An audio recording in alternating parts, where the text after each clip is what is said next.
Coat यतन से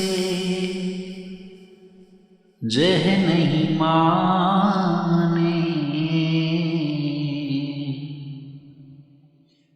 धुन सुनकर।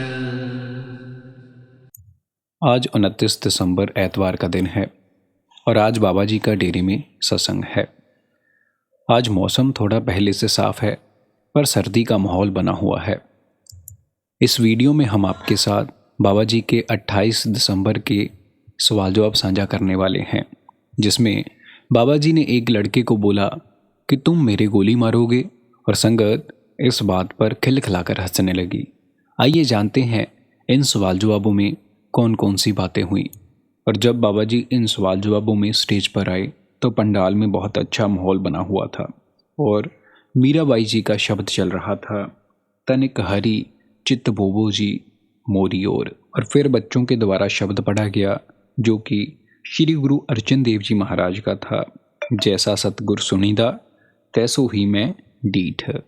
और फिर आखिरी शब्द था श्री गुरु अमरदास जी महाराज का, जो था सच्चे मेरे साहिबा सच्ची तेरी वड्याई। और ये शब्द पढ़े जाने के बाद बाबा जी के सवाल जवाब शुरू हुए। एक भाई ने सवाल किया कि बाबा जी, मैंने आपसे 21 साल पहले नामदान लिया था और आपकी दया मेहर से मेरा पर्दा भी खुल गया था और फिर वो पर्दा बंद हो गया। बाबा जी, अब मैं चाहता हूँ कि आप मेरा पर्दा फिर से खोल दो। बाबा जी, मुझे आपसे ये जवाब चाहिए।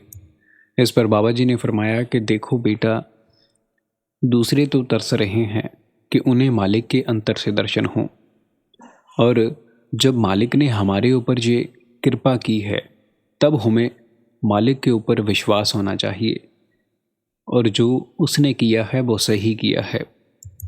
मालिक की जो असल दात है, उसकी जो असल बख्शिश है, वो है बिरहों की दात, जिससे इंसान मालिक के दर्शनों के लिए तड़पता है।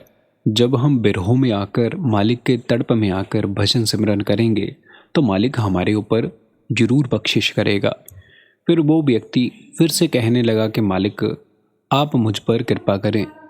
बाबा जी ने इस पर फरमाया कि देखो बेटा, हमने मालिक से कुछ मांगना नहीं है, हमने तो उसकी रजा में खुश रहना है। और इस पर बाबा जी ने आगे गुरबाणी की तुक फरमाते हुए कहा कि जो तुस पावे नानका साई गल चंगी।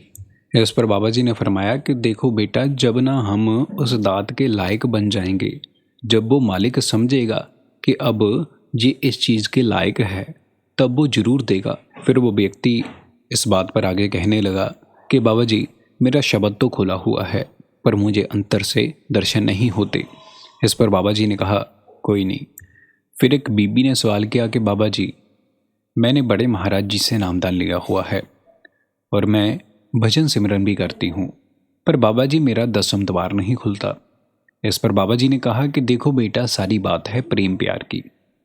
जब हम प्रेम प्यार से भजन सिमरन करेंगे तो मालिक की बख्शिश जरूर होगी। फिर वो बीबी जिम्मेवारियों के ऊपर बात करने लगी।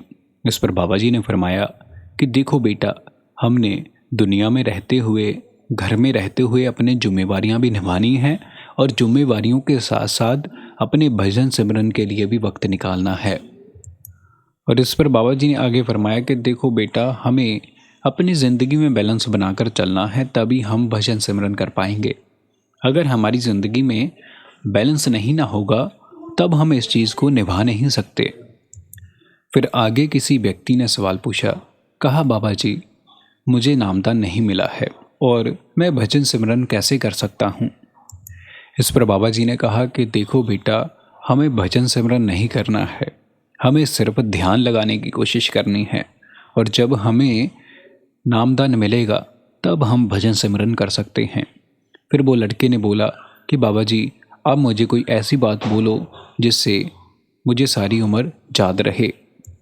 इस पर बाबा जी ने फरमाया कि देखो बेटा, मुझे सत्संग करते हुए 33 साल हो चुके हैं, क्या उन सत्संगों में से कोई बात आपको याद नहीं है। बाबा जी के ये वचन सुनकर पंडाल में बैठी संगत हंसने लगी और बाबा जी ने कहा कि अब मैं तुम्हें कौन सी नई बात निकाल कर दूं। और इस पर बाबा जी ने फरमाया कि देखो बेटा, मुझे एक बार किसी भाई ने कहा था कि आप सत्संग में इतनी ज़ोर ज़ोर से सत्संग फरमाते हो, पर आपकी सुनता कौन है। इस बात पर संगत जोर जोर से हंसने लगी। आगे बीबी ने सवाल किया, कहा बाबा जी, मैं जब भी सेवा पर जाती हूँ तब अपने सभी काम छोड़कर अपने माँ बाप के सिर पर चली जाती हूँ। क्या बाबा जी ऐसा कर कर मैं सही करती हूँ? इस पर बाबा जी ने फरमाया कि देखो बेटा, हमने अपने माँ बाप की सेवा करनी है, इसलिए हमें हर एक चीज़ बैलेंस बनाकर करनी चाहिए। जब भी हमने सेवा पर आना है, बैलेंस बनाकर आना है। और बाबा जी ने फरमाया कि देखो बेटा, ये नहीं है कि सेवा किसी धार्मिक स्थान पर ही होती है। जब आप कहीं पर भी निष्काम होकर काम करते हो तो वो सेवा बन जाती है। फिर आगे एक लड़के ने सवाल किया कि बाबा जी, जब भी मैं कोई फैसला लेता हूँ तब मुझे समझ नहीं आती कि ये फैसला सही है या फिर गलत है। इस पर बाबा जी ने फरमाया कि तुम लड़के तो कभी सही डिसीजन ले ही नहीं सकते। बाबा जी के ये वचन सुनकर पंडाल में बैठी संगत खिलखिलाकर हंसने लगी।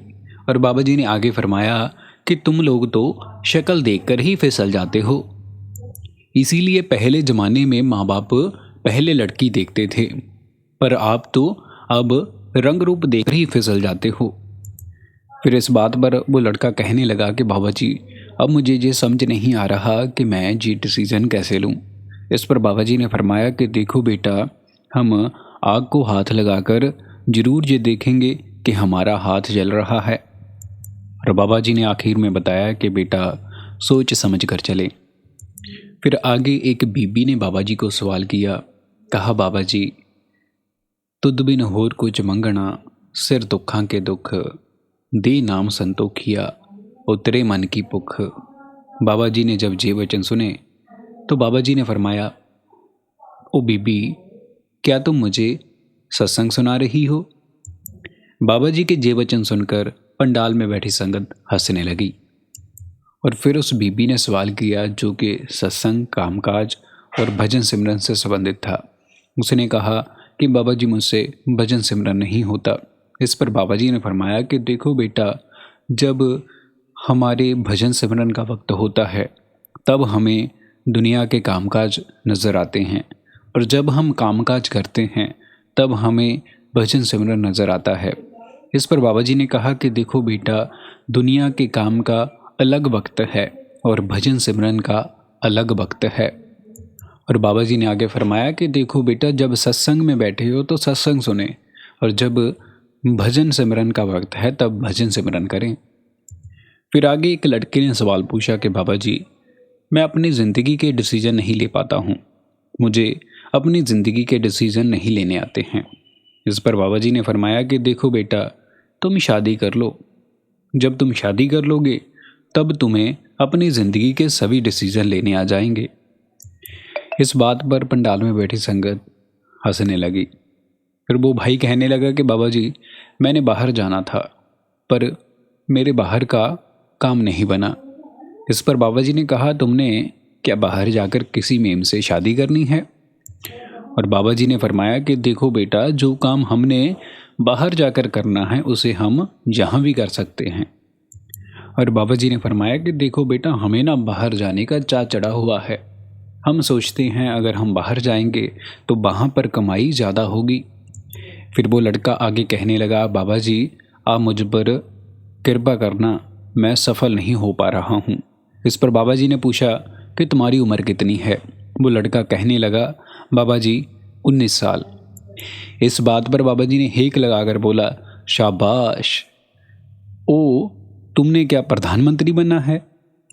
इस पर बाबा जी ने कहा कि देखो बेटा, पहले एक्सपीरियंस तो लो, पहले ही हम सफलता की और बड़े हुए हैं। बाबा जी के ये वचन सुनकर पंडाल में बैठी संगत खिलखिलाकर हंसने लगी। फिर किसी भाई ने बाबा जी को सवाल किया कि बाबा जी, नया साल आने वाला है, अब मुझे कोई ऐसी बात बताइए जिसे मैं हमेशा याद रखूं। इस पर बाबा जी ने कहा कि देखो बेटा, मुझे इतने साल हो गए हैं सत्संग फरमाते हुए, क्या मैं जहाँ पर बॉलीवुड के गाने सुनाता हूँ? बाबा जी ने जब ये कहा तो पंडाल में बैठी संगत खिलखिलाकर हंसने लगी। बाबा जी ने कहा कि देखो बेटा, मुझे 33 साल हो गए हैं सत्संग फरमाते हुए, क्या अभी भी किसी बात की कमी है? और बाबा जी ने इस सवाल पर आखिर में फरमाया कि बेटा हमने तो मालिक के भाड़े में रहना है। फिर आगे एक बीबी ने सवाल किया कि बाबा जी हमारा कभी कभार काम नहीं बनता या फिर बाहर का वीज़ा नहीं लगता, तब हमें लोग कहते हैं कि आप किसी बाबे के पास चले जाओ। बाबा जी ने कहा कि बेटा क्या बाबियों के हाथों में बीजों की स्टैंप लगी हुई है? और इस बात पर बाबा जी ने आगे गुरबाणी की तुक फरमाते हुए कहा कि बिन मांगे मोती मिले, मांगे मिले ना कोई। और इस बात पर बाबा जी ने ये फरमाया कि देखो बेटा हम कहने के लिए कह देते हैं कि मालिक ने हमारी किस्मत बनाई है। क्या मालिक ने हमारी किस्मत बनाकर गलती की है? क्या मालिक किसी बात को लेकर भूल गया है? और फिर बाबा जी ने इस बात पर फरमाया कि देखो बेटा हमें सोच समझ कर चलना चाहिए। फिर वो बीबी कहने लगी कि बाबा जी जब मैं बड़ी हो जाऊंगी तब आप मुझ पर नामदान की कृपा करना। इस पर बाबा जी ने फरमाया कि देखो बेटा कितनी की बड़ी होना है? वो लड़की कहने लगी बाबा जी जब मैं 24 साल की हो जाऊंगी। फिर आगे के लड़के ने सवाल किया, कहा बाबा जी मैंने कल आपके आगे अरदास की थी कि बाबा जी अब मेरी पर्ची निकाल दो, और मेरी कल पर्ची नहीं निकली। आज मैंने बाबा जी के आगे, महाराज जी के आगे अरदास की कि आप मेरी पर्ची निकाल दो, और आज मेरी पर्ची निकल गई है। इस पर बाबा जी ने फरमाया कि देखो बेटा आप घर जाकर यूट्यूब के ऊपर सर्च मारना, जहाँ पर बहुत से बाबे हैं, अगर एक ना आपकी मांग पूरी करे तो दूसरा कर देगा। बाबा जी ने कहा कि देखो बेटा हमें इन चीज़ों से ऊपर उठना है, हमें सारी उम्र पर्चियों में नहीं फंसे रहना है। फिर आगे उसी बाई ने सवाल किया कि बाबा जी मैं आपका गनमैन बनना चाहता हूँ। बाबा जी ने कहा ले तुम मेरे गनमैन बनकर मुझे गोली मारोगे? इस पर बाबा जी ने फरमाया कि देखो बेटा गनमैन तो सरकार ने रखे हुए हैं, मुझे कौन सा किसी का डर है, मुझे गनमैनों की क्या ज़रूरत है। और बाबा जी ने कहा कि देखो बेटा मैं तो बूढ़ा हो चुका हूँ, हजूर ने रखना है गनमैन, हजूर से पूछ लो। बाबा जी के ये वचन सुनकर पंडाल में बैठी संगत खिलखिलाकर हंसने लगी और हजूर जी भी मुस्कुराने लगे। फिर उस लड़के ने आगे सवाल किया कि बाबा जी जब भी आप हमारे सामने आते हो तो हमारा दिल लग जाता है, और जब भी आप जहाँ से चले जाते हो तो हमारा दिल नहीं लगता। इस पर बाबा जी ने फरमाया कि देखो बेटा हमारा मन आदत से मजबूर है, हमें ध्यान को अंतर्मुख करने की ज़रूरत है, बाहर लगाने की ज़रूरत नहीं है। फिर वो भाई आगे बोलने लगा कि बाबा जी मैं आपका गनमैन बनना चाहता हूँ। बाबा जी ने कहा कि बेटा तुमने किसको गोली मारनी है? फिर वो लड़का कहने लगा कि बाबा जी मैंने यहाँ पर पहले पूछा था, वो मुझे कह रहे थे कि जहाँ पर हमने पंजाब पुलिस के रखे हुए हैं। इस पर बाबा जी ने कहा कि देखो बेटा तुमने किसको इम्प्रेस करना है, पहले तुम तेजा सिंह जी को तो इम्प्रेस करो। फिर वो लड़का कहने लगा कि बाबा जी मैंने पंजाब पुलिस में ट्राई किया था और उन्होंने मुझे नहीं रखा क्योंकि मेरी हाइट छोटी थी।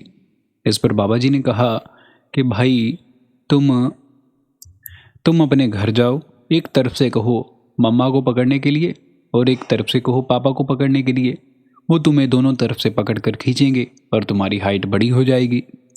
फिर वो भाई कहने लगा कि बाबा जी आप मुझ पर दया मेहर बनाई रखना। इस पर बाबा जी ने फरमाया कि देखो बेटा तुम्हें मेरी दया गोली चलाने के लिए थोड़ी चाहिए। फिर बाबा जी ने कहा कि तुम्हें मैंने कहा है कि तेजा साहिब जी को मिल ले, वो तुम्हारी अच्छी सेवा करेंगे।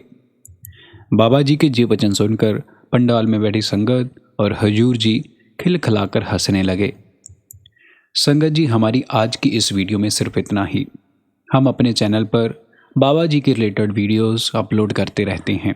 अगर आपको इस प्रकार की वीडियो सुनना पसंद है तो आप हमारे चैनल को ज़रूर लाइक शेयर एंड सब्सक्राइब कीजिए।